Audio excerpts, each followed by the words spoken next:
अस्सलाम वालेकुम नाज़रीन। खटर एजुकेशनल सोसाइटी के ज़ेर एहतमाम आज जश्न आज़ादी की तकरीब मिठयाल चौक में मुनक्कद हुई। इस तकरीब के मेहमान खुसूसी एजाज़ुल हक साहब थे जी। उन्होंने बड़ा मुफस्सल ख़िताब किया है, वो भी अपने नाज़रीन को सुनाते हैं। ये छोटे बच्चे हैं जी, ये जश्न आज़ादी के हवाले से अपने ख़यालात का इज़हार कर रहे हैं, वो आपको दिखा रहे हैं जी। बच्चों ने बड़े अच्छे ख़यालात का इज़हार किया है जी, और पाकिस्तान के जो दरपेश मसाइल हैं उन पे भी रोशनी डाली है। नाज़रीन, बड़ी अच्छी तकरीब थी। शदीद गर्मी के बावजूद काफ़ी लोग इस तकरीब में मौजूद थे जी।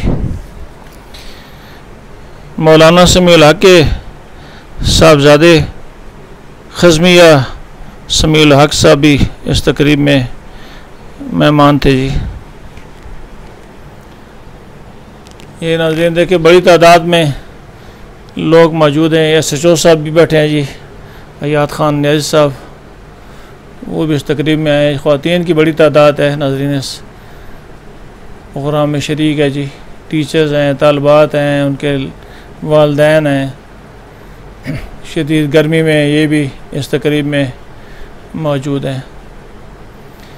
ये देखें, बच्चे अपने अपने हिस्से का काम कर रहे हैं, तकरीरें कर रहे हैं जी। बड़ी अच्छी स्पीच बच्चों ने की है। नाज़रीन, इस तकरीब से मैडम नुसरत कादर ख़ान ने ख़िताब किया जी, एजाज़ुल हक साहब ने ख़िताब किया, मौलाना समीउल हक साहब के साहबजादे ने ख़िताब किया है, और दीगर जो मकामी मुक़र्रीन हैं उन्होंने ख़िताब किया। आपको सुनाते हैं जी। खास तौर पे मेरी ये बहनें, बच्चियाँ और हमारे बुजुर्ग जो इतनी गर्मी के अंदर यहाँ पे इस मुल्क की मोहब्बत लेकर इस मुल्क के ऊपर अपनी जानों के नजराने पेश करने वाले जज्बे और बलबले और तनतने और दबदबे लेकर बैठे हैं, मैं समझता हूँ यही सबसे बड़ा आज का जश्न आज़ादी है। आज के इस प्रोग्राम के बेहतरीन इनेकाद पर मैडम नुसरत कादिर साहिबा को मुबारकबाद पेश करता हूँ। और आज का जो मेरा मौजू है वो है आज़ादी। कोरोना में सबकी जान की मुझे फ़िक्र है, लेकिन फिर भी ये दिन, ये महीना फिर साल के बाद आने वाला था, और जश्न आज़ादी हमें मनाने का मौका नहीं मिलने वाला था। इसलिए मैंने ये रिस्क लिया। इस महीने में पाकिस्तान के लोगों को आज़ादी मिली थी 1947 में, और कायद-ए-आज़म की ज़ेरे क़यादत बहुत से लोग इंडिया से माइग्रेट करके भी यहाँ पे आए हैं कि हमने इस मुल्क की तरक्की के लिए बहुत कुछ करना है। हम अपने अपने तौर पे जो कुछ हमने किया उसको हम देखेंगे, और जो हमने करना है उसको हम प्लान करेंगे। हर बंदा अपने अपने तौर पे ये देखे कि उसने पिछले साल क्या किया इस मुल्क की खातिर। अपने लिए तो सब जीते हैं, अपने लिए तो सब काम करते हैं, लेकिन इस मुल्क की खातिर हमने क्या काम किया और आने वाले साल में हम क्या करेंगे। और नेक्स्ट अगस्त में जब हम इकट्ठे होंगे तो हमारा सर फख्र से बुलंद होना चाहिए कि हमने इस मुल्क की खातिर कुछ किया। ज़रूरत इस चीज़ की है कि एक तो हम इख्तलाफात को बुला के अपने अंदर इत्तेफाक रखें, और एज अ नेशन हम स्ट्रॉन्ग हों। जो जो चीज़ें नेशंस को, जो जो बातें, जो जो आदात नेशंस को अपग्रेड करती हैं, वो आदात हमने अपनानी है और अपनी नेशन को अपग्रेड करना है। ज़्यादातर हम छोटी छोटी बातों की वजह से अपनी नेशन को डिग्रेड कर रहे होते हैं। एज अ मुस्लिम हमसे ज़्यादा बेहतर सफाई और तहारत किसको पता है? सबसे पहले हमारे नबी हज़रत मोहम्मद सल्लल्लाहु अलैहि वसल्लम ने हमें दर्स दिया और बताया कि सफाई निस्फ़ ईमान है। तो हमने अपनी नेशन को अपग्रेड करना है, और जो जो कुछ आप कर सकते हैं अपने अपने तौर पे वो आपने करना है। अब मेरे मुअज़्ज़ज़ मेहमानों को मैं टाइम दूंगी जो यहाँ पे आके आपसे एज अ नेशन अपने आप को अपग्रेड करें। आज हम जिस आज़ाद रियासत पे रह रहे हैं वो बड़ी कुर्बानियों के साथ हमें मिला था और हम इस पाकिस्तान का बदकिस्मती से आधा वजूद खो चुके हैं। यहाँ की टेक्सटाइल इंडस्ट्री, रेलवे और बाकी जो सरकारी अमलाक थे वो नेशनलाइजेशन के नाम पर इससे पहले हुकूमतें बेच चुकी थी। दीनी तबके और तालीमी इदारों को एक दूसरे से बहुत दूर किया गया। आज फिर सगीर असद साहब हमारे भाई हैं, उनकी कोशिश है कि तालीमी इदारों को फिर दीनी तबकात के साथ इकट्ठा किया जाए और मुत्तहिद होकर मुसलमान एक दफ़ा फिर इस्लाम का किला बनाए पाकिस्तान को। तो हमारी बका का आखिरी ज़रिया इत्तेहाद है और इत्तेहाद उम्मत है। हमें फरोई बातों से पीछे हटना होगा और आप लोगों को भी दीनी इदारों के साथ एक ताल्लुक़ बनाना पड़ेगा ताकि दीन बेजारी ज़्यादा ना फैल सके।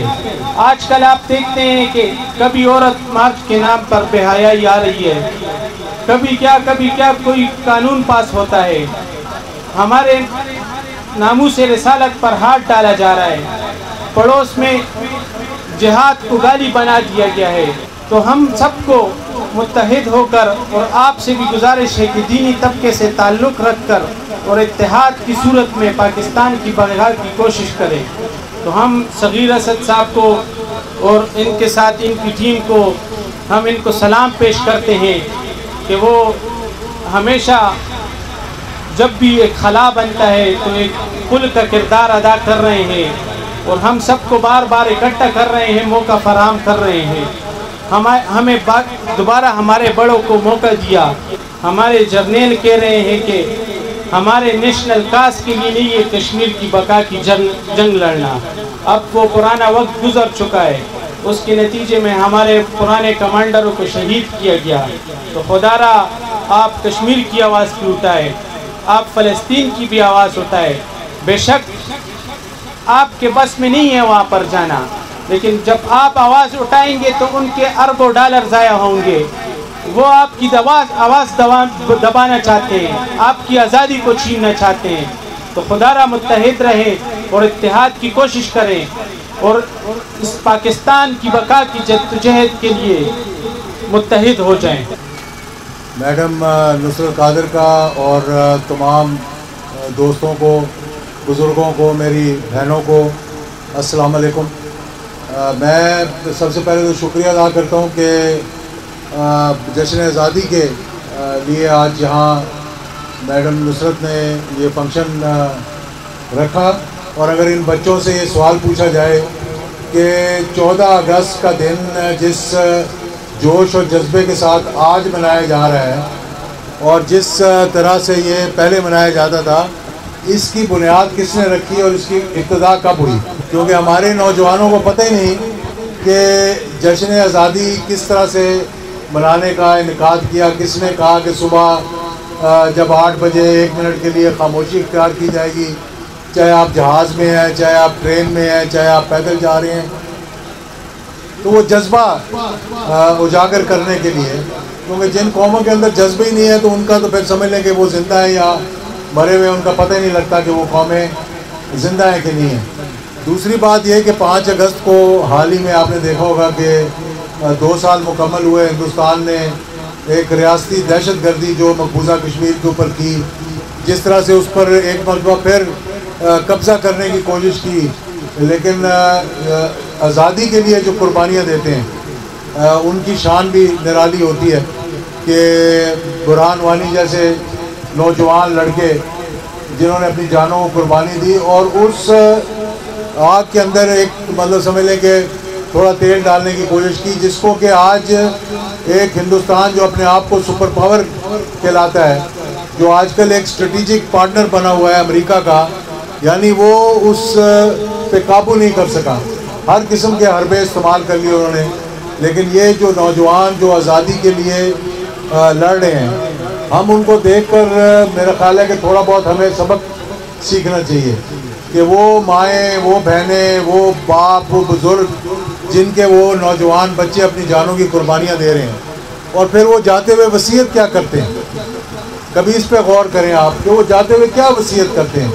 वो वसीयत ये करते हैं कि जब हम शहीद हों तो हमें पाकिस्तान के झंडे में लपेट कर दफनाया जाए, या उन अफवाज पाकिस्तान के जवानों को जो शहीद किए जाते हैं पाकिस्तान के झंडे में लपेट कर उनको दफनाया जाता है, या फिर उन कश्मीरी शहीदों को जिनकी ये ख्वाहिश होती है। और फिर वहाँ पर कश्मीर के अंदर जहाँ पर के हर 7 लोगों के ऊपर एक फ़ौजी हुआ करता था, आज मेरे ख्याल में 4 या 5 लोगों के ऊपर एक फ़ौजी है, यानी 7 लाख से उन्होंने अपनी फ़ौज और पैरामिलिट्री ट्रुप्स जो हैं उसको बढ़ाकर 10 लाख पर वो ले गए।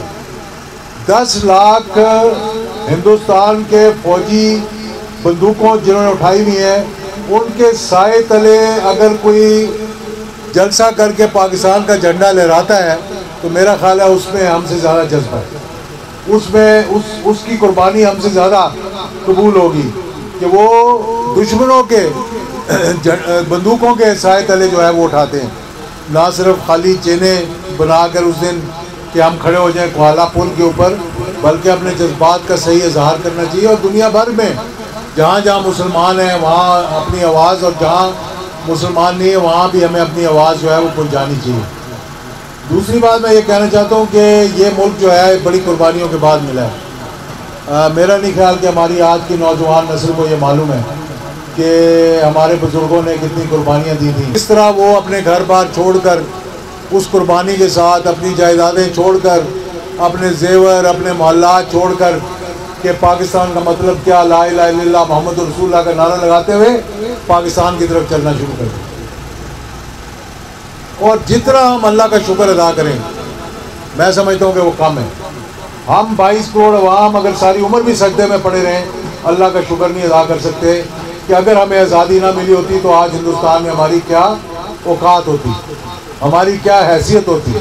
आज हम वहाँ पर मतलब इबादत भी अपनी सही तरीके से नहीं कर सकते थे, और जो वहाँ मुसलमान रह रहे हैं आप उनसे पूछें कभी कि उनका क्या हाल है, और जो यहाँ हम रह रहे हैं, तो जब यहाँ खड़े होकर हम बात करें तो हमें पाकिस्तान के उन अच्छाइयों का जिक्र करना चाहिए, ना कि उन बुराइयों का जिक्र करना चाहिए जिसके बारे में हम हर जगह खड़े होकर कहते हैं कि जी ये ख़राब हो गया, ये ख़राब हो गया। तो थोड़ा सा अपनी अच्छाइयों को भी उजागर करना चाहिए। आज अल्हम्दुलिल्लाह अल्लाह के फजल व करम से पाकिस्तान एक न्यूक्लियर मुल्क है। मेरे ख्याल में पूरे इस्लामी ममालिक के अंदर तो कोई और न्यूक्लियर मुल्क नहीं। तो कितना शुक्र अदा करें हम अल्लाह को कि हम लोग जो एक सुई नहीं बना सकते थे, अल्लाह ताला ने हमें इतनी बड़ी सुपर ताकत बना दिया कि आज कोई दुश्मन पाकिस्तान की तरफ मैली आँख करके नहीं देख सकता। फिर जिन लोगों ने कोशिश की पाकिस्तान को नीचा दिखाने के लिए, जिन्होंने कोशिश की पाकिस्तान को कमज़ोर करने के लिए, जिन्होंने कोशिश की पाकिस्तान को डिस्टेबलाइज करने के लिए, उसके लिए हमने 80,000 जानों की कुर्बानी दी, और अल्हम्दुलिल्लाह आज पाकिस्तान को दहशतगर्दी से पाक कर दिया। और आज भी आप देखते हैं कि रोज़ाना अगर आप अखबारात पढ़ें तो कभी कोई कप्तान, कभी कोई सिपाही, कभी कोई सीनियर अफसर जो है आज भी शहादत अपनी दे रहा है, अपनी कुर्बानी जो है वो शहादत दे रहा है। तो कौमें इस तरह जद्दोजहद करती हैं। हमें तो लाखों लोगों ने अपनी कुर्बानी दी, लेकिन हम समझते हैं कि हमें पाकिस्तान जो है वो बग़ैर किसी जद्दोजहद के मिल गया। वो कायद आज़म मोहम्मद अली जिन्ना को खराज तहसीन पेश करना चाहिए कि जिनकी हिकमत अमली से हमें पाकिस्तान जैसी जगह रहने को मिल गई, वरना तो हम इस काबिल भी नहीं थे मेरे ख्याल में कि हमें ऐसा खूबसूरत मुल्क, जहाँ हमारे वज़ीर आज़म के मुताबिक 12 मौसम है, मेरे मुताबिक शायद 4 या 5 मौसम है, लेकिन वो कहते हैं 12 मौसम है। अगर हम 12 मौसम भी कहें तो मैं समझता हूँ कि वो कम है कि एक दिन में आप एक रेगिस्तान में जहाँ 56 डिग्री टेम्परेचर है, वहाँ से अगर आप उठें तो आप -30 पे जा सकते हैं एक ही दिन के अंदर। इतना वसी अल्लाह ताला के फजल व करम से फिर हमें अल्लाह ताला ने वो मौसम दिए, वो फल दिए, वो खूबसूरती दी कि शायद दुनिया में इससे अच्छे और ख़ूबसूरत इलाके नहीं हैं। फिर हमें अल्लाह ताला ने दुनिया का सबसे बेहतरीन पोर्ट दिया, हमें एक हब बनाया, यानी मशरक़ से मगरब को जोड़ने के लिए या मगरब को मशरक़ से जोड़ने के लिए अगर कोई बेहतरीन हब है तो वो पाकिस्तान है। ग्वादर जो है वो दुनिया के बेहतरीन पोर्ट्स के अंदर है, और जिस दिन ये बन गया तो आप देखेंगे कि बहुत से हमारे दोस्त जो हैं उनको बड़ी अफसरदा हो जाएंगे, जो आज कोशिश कर रहे हैं पाकिस्तान को डिस्टेबलाइज करने के लिए। बलूचिस्तान के अंदर वो दोस्त हमारे हैं, लेकिन हमारे दुश्मनों के साथ मिलकर वहाँ को डिस्टेबलाइज पाकिस्तान को करने की कोशिश कर रहे हैं। तो मैं समझता हूँ कि हमें 14 अगस्त को बड़े भरपूर अंदाज से ना सिर्फ मनाना चाहिए बल्कि ये अज़्म करना चाहिए कि हम इस मुल्क के लिए हर कुर्बानी देने के लिए तैयार हैं, अपनी जान की, अपने माल की, अपने औलाद की, अपने हर चीज़ की, ताकि हम इस मुल्क को एक तहफ़्फ़ुज़ दे सकें, इसको महफूज कर सकें और हर शख्स को जो है एक सिपाही की हैसियत से पाकिस्तान की खिदमत करने का आज़म करना चाहिए। फिर मैं समझता हूँ कि हम तरक्की की राह पर चले जाएंगे। और सिस्टम में बहुत सी खराबियाँ होंगी, मैं नहीं कहता, यहाँ जो बच्चों ने तकरीरें की कि कई लोगों ने ये कहा भी, उनकी निशानदेही भी की उन्होंने, लेकिन हमें ये चाहिए कि हम जो अच्छी चीज़ें हैं उनकी निशानदेही करें, जो बुरी चीज़ें हैं उसकी इस्लाह करने के लिए हम बात करें ताकि उसकी इस्लाह हो सके। तो मैं बड़ा शुक्रिया अदा करता हूँ मैडम का, बड़े दिनों से कई मरतबा इनसे मुलाकात हुई हमारी, और मैंने ये सोचा कि हमें ऐसी ख़वातीन की ज़रूरत है अपनी जमात के लिए कि जो बढ़ चढ़ कर काम भी कर सकें, खिदमत भी कर सकें। तो मैंने 1-2 मरतबा मैडम को दावत दी थी कि आप पाकिस्तान मुस्लिम लीग ज़िया-उल-हक शहीद में शामिल हों, तो आज बाज़ाब्ता तौर पर मैं यानी इनके गांव के करीब आकर, इनके इलाके में आकर इनको दावत देता हूं कि अगर आप वाकई मुल्क की खिदमत करना चाहती हैं बग़ैर किसी लालच के, बग़ैर किसी उसके कि भाई मुझे मुफाद क्या मिलेगा, कि अपने से बालातर होकर अगर आप मुल्क और कौम की खिदमत करना चाहती हैं तो आप पाकिस्तान मुस्लिम लीग में शामिल हों। तो बाकी यहाँ पर आप खिदमत करती रहें, जो लोग हैं यहाँ के उनकी भी खिदमत करें, जो यहाँ से इलेक्शन लड़ते हैं। हो सकता है कि कभी कल को हमारे ही यहाँ से लोग जो है, हमारी जमात अब अल्हम्दुलिल्लाह काफ़ी तेज़ी के साथ बढ़ रही है और खिदमत करने की हम कोशिश कर रहे हैं, माजी में भी करते रहे हैं। और वजह उसकी क्या है कि लोग क्यों रजू होते हैं हमारी तरफ, वजह उसकी सिर्फ ये है कि उन्होंने हमारा किरदार देखा। मतलब कि ये नहीं है कि हमें अल्लाह ताला ने अरूज भी दिया अल्हम्दुलिल्लाह, और अरूज ही रहा हमारा अरूज। इस हवाले से मैं कह रहा हूँ कि खिदमत के हवाले से जनरल ज़िया-उल-हक शहीद ने 11 साल इस मुल्क की खिदमत की, बग़ैर किसी लालच के, बग़ैर किसी तमा के, बग़ैर किसी हवस के। और आज जो लोग 33 साल के बाद उनसे मोहब्बत करते हैं, वो सिर्फ इस वजह से करते हैं कि नंबर 1 उन्होंने दीन की खिदमत की और दीन के लिए ज़िंदा रहे और इस्लाम के लिए ज़िंदा रहे, जिहाद के लिए ज़िंदा रहे, एक सिपाही की हैसियत से ज़िंदा रहे। और इतना लालच उनको नहीं था कि 45 साल फौज की खिदमत की, 11 साल इस मुल्क के सरबराह रहे, और जब शहीद हुए तो उनके अकाउंट से सिर्फ 2,45,000 रुपये निकले। आज के हुक्मरान जो है वो 2,45,000 को एक नवाले में, एक बुर्की में खा जाते हैं। तो उनको पता ही नहीं कि ये इतना बड़ा शख्स जो था वो ये उसका सरमाया था जो छोड़ गया। लेकिन आज मैं आपको बात बताऊं कि ये मेरे पास अब्दुल्ला खान साहब, हमारी जमात के कारी साहब, सना साहब हमारे भाई हैं, ये बैठे हुए हैं। मैं इसलिए ये कह रहा हूँ कि पिछले दिनों हमारी कुछ अर्सा हुआ अफ़गानिस्तान के तालिबान का एक वक्त आया मिलने के लिए, और उन्होंने हमसे 4-5 घंटे की मीटिंग की और बहुत सी बातें की उन्होंने। मैं आज़ादी के हवाले से ये बात कर रहा हूँ, जिन्होंने अपनी आज़ादी के लिए 20 साल ये लड़े अमेरिका के साथ और अमेरिका को पसपा करके वहाँ से निकाला।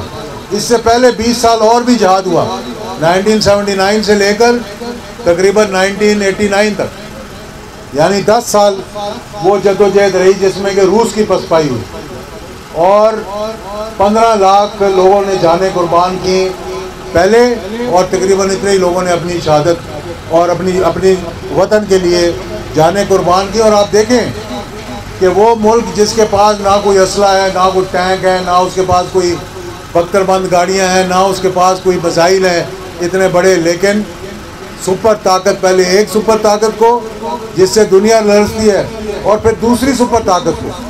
भाई इसका राज क्या है? कभी सोचा किसी ने? इसका क्या राज है कि एक नहत्ते मुसलमान, अल्लाह पे यकीन करने वाले, अल्लाह की रस्सी को मजबूती से पकड़ने वाले, एक सुपर ताकत के बाद दूसरी सुपर ताकत को, और 1842 में एक और सुपर ताकत को जो बरतानिया था उसने भी कोशिश की थी वहाँ 16,000 लोगों को भेजने की। आज अल्हम्दुलिल्लाह वो हमारे पास आए, हमसे बातचीत की, उन्होंने अपने दिल की बातें की, तो हैरान लोग इसलिए हुए। मैं आपको ये बात बताना चाहता हूँ जो शायद आप लोगों को मालूम नहीं होगी। हैरान लोग इसलिए हुए, उन्होंने कहा मुझे, जब मैंने जहाँ बतानी थी वो बातें जो उन्होंने हमसे की, मैं उनको बताने के लिए गया, हैरान इसलिए हुए कि उन्होंने कहा यार 33 साल हो गए जनरल ज़िया-उल-हक को शहीद हुए। वो जो मुजाहिदीन थे वो बेचारे अब बुज़ुर्ग हो गए, कोई से दुनिया में नहीं रहे, यानी वो सियाफ और हिकमतयार और मुजद्दिदी और जो उस वक्त लड़ रहे थे, आज वो हुकूमत का हिस्सा है अफ़गानिस्तान की। उन्होंने कहा कि ये नौजवान जो 35 साल से लेकर 45 साल तक या 50 साल ज़्यादा इनकी उम्र होगी, जब जनरल ज़िया-उल-हक शहीद जिंदा थे तो ये शायद 12-12 साल के 10-10 साल के बच्चे थे, तो ये इतनी मोहब्बत जनरल साहब से कैसे करते? मैंने कहा ये वो कौम है जो अपने मौसलों को भूलती नहीं। ये उनकी कामयाबी का राज। ये मुझसे बड़े बड़े जर्नैलों ने, मुझसे बड़े बड़े सियासतदानों ने, मुझसे बड़े बड़े दानिश्वरों ने ये सवाल पूछा जो मैं आपके आगे कर रहा हूँ कि 33 साल के बाद वो नौजवान जनरल ज़िया-उल-हक शहीद के घर पे आकर उनके बच्चों के हाथ चूमते हैं, उनका मुंह चूमते हैं, इसकी क्या वजह है? मैंने कहा आने वाली 10 नस्लें भी शायद उनको नहीं भूलेंगी, अफगानियों की, पाकिस्तानी शायद भूल जाए। ये वो मुजाहिदीन हैं, ये वो जिहाद करने वाले लोग हैं। पाकिस्तानियों को इस बात का इल्म नहीं है कि अगर वो जिहाद अफगानिस्तान ना होता तो आज आप लोग नाकाबिले तस्खीर ना होते, आज आप लोग न्यूक्लियर ना होते, आज आपके पास वो कुव्वत ना होती जिससे आपका दुश्मन गरजता है। ये उन अफगान मुजाहिदीन की कुर्बानी थी कि अमेरिका मजबूर हो गया, सारा कांग्रेस, सारी पार्लियामेंट, सारी सेनेट अमेरिका की खड़ी होके जोर लगाती थी और ये कहती थी कि पाकिस्तान बम बना रहा है, इन पे सैंक्शन लगाओ। और अमेरिका का सदर जो है मजबूर हो जाता था वीटो करने के लिए और कहता था कि मैं गवाही देता हूँ, मैं गारंटी देता हूँ कि पाकिस्तान बम नहीं बना रहा। और उस जिहाद की बरकत से अल्हम्दुलिल्लाह आज हमारा एटमी प्रोग्राम वहाँ पहुँच चुका है कि जहाँ दुश्मन एक मरतबा नहीं 1 लाख मरतबा सोचेगा पाकिस्तान की तरफ मैली आँख करने को कि देखने की। ये मेरा कमाल नहीं है ना, ये हमारा कमाल है कि यहाँ बच्चों ने कहा कि हमें आज़ादी किसकी है, करप्शन की है, हमें आज़ादी किसकी है, हमें फलां चीज़ की है, गलत तोलने की है। हम तो वो कौम है जो भटकी हुई कौम है, लेकिन कौन हमारा तहफ़्फ़ुज़ कर रहा है? वो ज़ात हमारी तहफ़्फ़ुज़ कर रही है, जिसका अगर हम शुक्र ही अदा कर दें तो मैं समझता हूँ बहुत बड़ी बात है। तो मैं आपका, सब दोस्तों का, अपनी बहनों का, लंबी तरह थोड़ी सी मैंने बात कर दी, लेकिन अगर ये थोड़ी सी भी अगर आपकी समझ में आ गई तो मैं समझता हूँ मेरी और आपकी इसी में कामयाबी है कि अल्लाह ताला हमें उस रास्ते पर चलने की तौफीक अता फरमाए जिसमें हम अपने दीन की पहले और फिर अपने मुल्क की खिदमत कर सकें। बहुत बहुत शुक्रिया। तकरीब के अख्ताम पर बच्चों में सफ्टेक तकसीम किए जा रहे हैं जी, आपको दिखा रहे हैं। ये बच्चों में सफ्टेक, जिन्होंने स्पीच की है उन बच्चों में सफ्टेक तकसीम किए जा रहे हैं नाज़रीन। और दीगर शुरका में भी इनाम तकसीम किए गए, वो उसकी तफसील भी आपको सुनाते हैं। ये एक गिफ्ट है इनका, इनके रेलवे स्टेशन के लिए, और दूसरा गिफ्ट है इन्होंने पिंड सुल्तानी में एक लाइब्रेरी बनाई है जो पूरे इलाके के लिए है, फ्री ऑफ कास्ट है। आप वहाँ से किताबें इशू करा सकते हैं, बैठ के पढ़ सकते हैं। और इनका जो तीसरा कारनामा है वो मेरा ख्याल है कि कोई बंदा गिफ्ट नहीं दे सकता। ज़िया-उल-हक साहब ये पूरे पिंड सुल्तानी को पेंट करके खूबसूरती से सजा रहे हैं, यौम आज़ादी के हवाले से, यौम पाकिस्तान के हवाले से। तो मेरा ख्याल है कि इनकी हर दीवार के लिए और हर पेंटिंग के लिए इनको एक गिफ्ट दिया जाना चाहिए। नाज़रीन, पिंड सुल्तानी रेलवे स्टेशन के खालिक अतीक रहमान अपना इनाम वसूल कर रहे हैं जी। ये जी नासिर सरवर ख़ान अपना इनाम वसूल कर रहे हैं। एहसास वेलफेयर सोसाइटी वाले अपना नाम वसूल कर रहे हैं। नदीम साहब आखिर में मेहमानों का शुक्रिया अदा कर रहे हैं। मैं तमाम आने वाले मुअज़्ज़िज़ीन इलाका का तहे दिल से मशकूर हूँ कि आप लोगों ने हमारी कॉल पे और बहुत से मुख्तसर टाइम में आप लोगों ने हमें रिस्पॉन्ड किया। मैं आप तमाम हजरात का, ख़वातीनों हजरात का, बच्चों का, बच्चियों का, पार्टिसिपेंट्स का और आने वाले तमाम मुअज़्ज़िज़ीन इलाका और हमारे जितने भी अकाबरीन हैं, लीडरान हैं, स्पेशली हमारे फोर्सेस के जो लोग हैं, उन सब का शुक्रिया अदा करता हूँ जिन्होंने इस शदीद गर्मी में हमारा साथ दिया और मौसम की जो है इस सख्ती को बर्दाश्त किया और आप सब लोगों ने इधर पार्टिसिपेट किया। आप तमाम लोगों का बेहद शुक्रिया। कौमी तराने के साथ तकरीब इख्तिताम पज़ीर।